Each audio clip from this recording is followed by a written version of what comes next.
Hello, my guys, gals, and Book Nook pals. It's Pluck the Bunny with yet another Book Nook unboxing. Today we have Spirit Valley of the Magic Ring.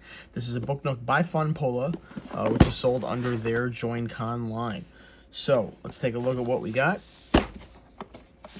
Bringing along my trusty Nova retractable hobby knife and our sacrificial square of sandpaper, just in case they don't give us one to throw.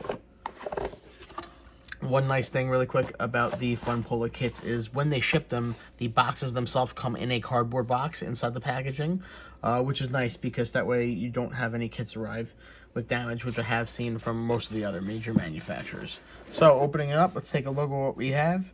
Already my lungs are burning because I see some flocking, but we'll cross that bridge when we get to it.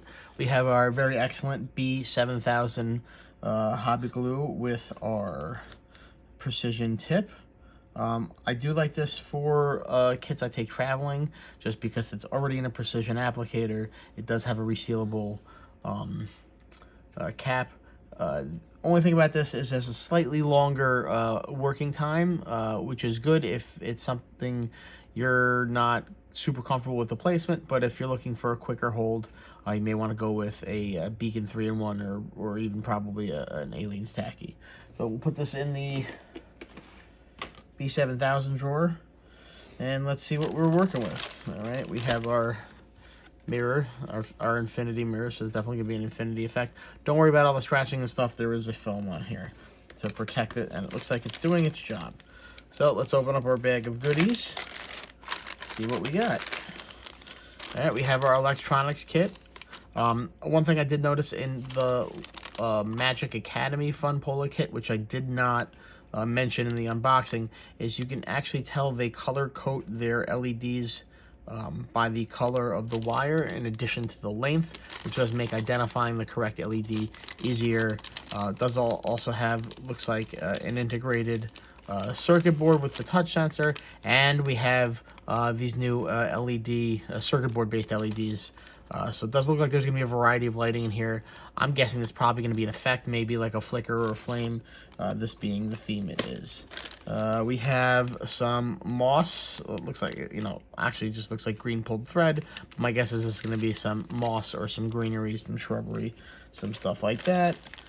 We have, like I said, some thin flocking, so I'm going to have to figure out where I'm going to do this, because inside right next to my computer, probably not the best place to work with these long staticky these tiny staticky fibers. We have some chains and rings, so it's probably going to be for hanging that ring in the middle. And then we got one little thing here. We have our double-sided foam tape that's usually used to adhere the circuit board to something. We have our screwdriver, we have our ring of power or our magic ring, and we have some screws probably for mounting in the battery box. What we don't have is a useless square of sandpaper, so for the Book Nook gods, we'll take our sandpaper, we'll throw the one piece away, because that's all it's good for, nothing. All right, taking a look at our, I always want to say strategy guide, but again, this is from their Joincon line. Taking a look at our instruction booklet.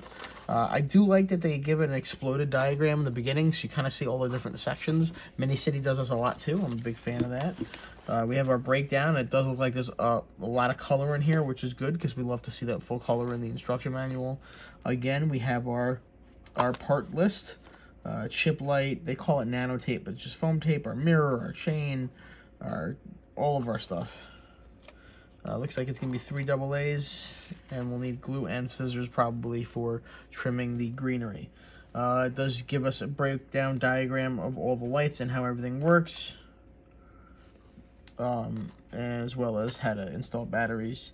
And it does look like you have some tools in there, wrench for tightening the screws for the battery box. Looking at this, we do have a full color instruction manual, and again, that's one of everybody's favorite things. When we first did that tone shear event, the biggest complaint we saw was the orientation of some pieces was hard to determine because there wasn't directionality easily determined in the instruction manual because it wasn't enough color. But here, even when you see the back of a piece, without having to tell you or give you a symbol, they can identify that easily with the color illustrations. I do also like how they name the elements after you finish building them, so when you have to go back, there's no question as to which element you're referring to. So, very nice. I see lots of color. It does look like everything is pretty straightforward. Where it's complicated, they have instructions. Everything looks pretty straightforward. Here, not too much. A nice detailed wiring diagram. And use a screwdriver to screw the screws in. That's a good tip. All right, so I mean the instruction manual looks pretty good, pretty comprehensive, full color, detailed diagrams, and the English is English, not necessarily just Google Translate. All right.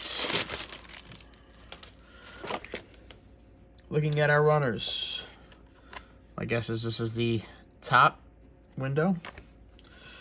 All right, this is our bottom with our battery compartment spot.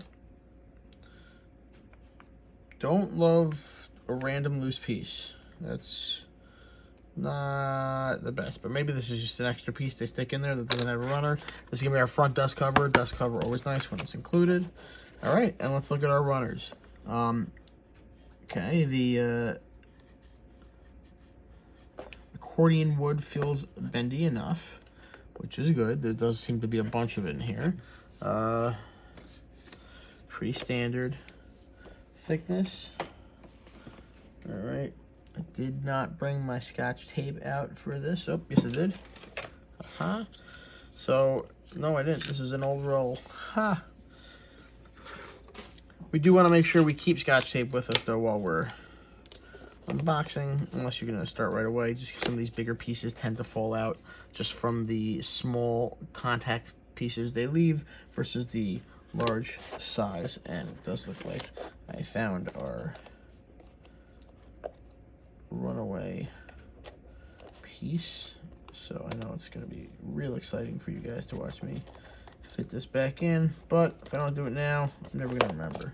So all right, moving on. All right, well, you know what I'm checking for, right? I'm checking for color on both sides. So while this does look like a computer-generated image, possibly, it also could be hand-painted. What I do like is it doesn't look super AI. Like if you looked at the Sleeping Beauty on the side of the Sleeping Beauty kit by Minicity, awesome kit, beautiful insides, terrible art on the outside of the box.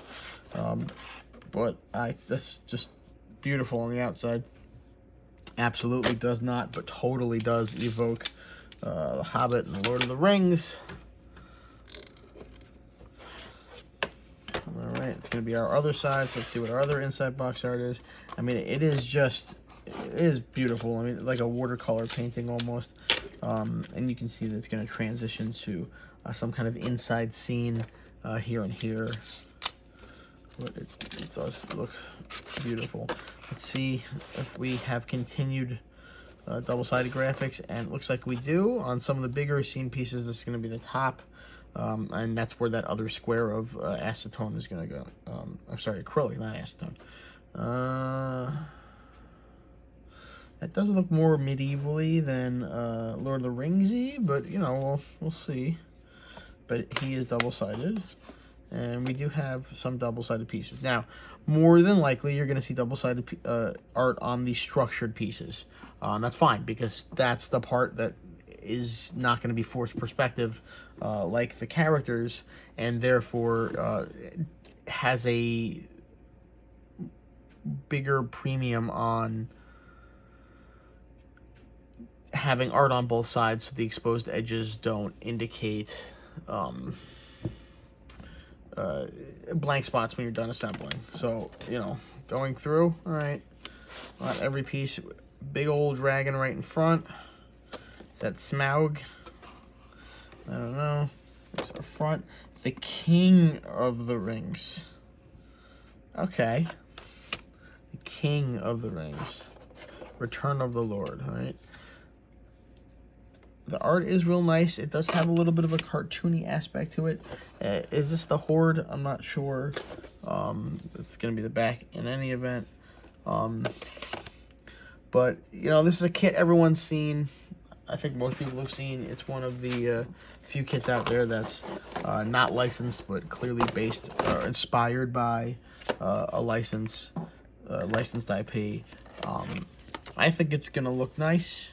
I think the artistic styling in here is unique. It's not quite chibi in the traditional Asian cutesy sense. It is not quite cartoony, and it is not photorealistic. It's kind of sitting in its own no man's land, but I think it's gonna end up working out. I think it's gonna be a beautiful kit. Everything I've built so far from FUNPOLA or Joincon, a lot of the things I order from FUNPOLA and they send me do have the Joincon branding, but they market it as their product. So, you know, based on everything I've seen from them, it's going to be a well-constructed kit. Everything in here looks really great. I'm excited to get to it, but for now, definite recommend. And we'll see you around.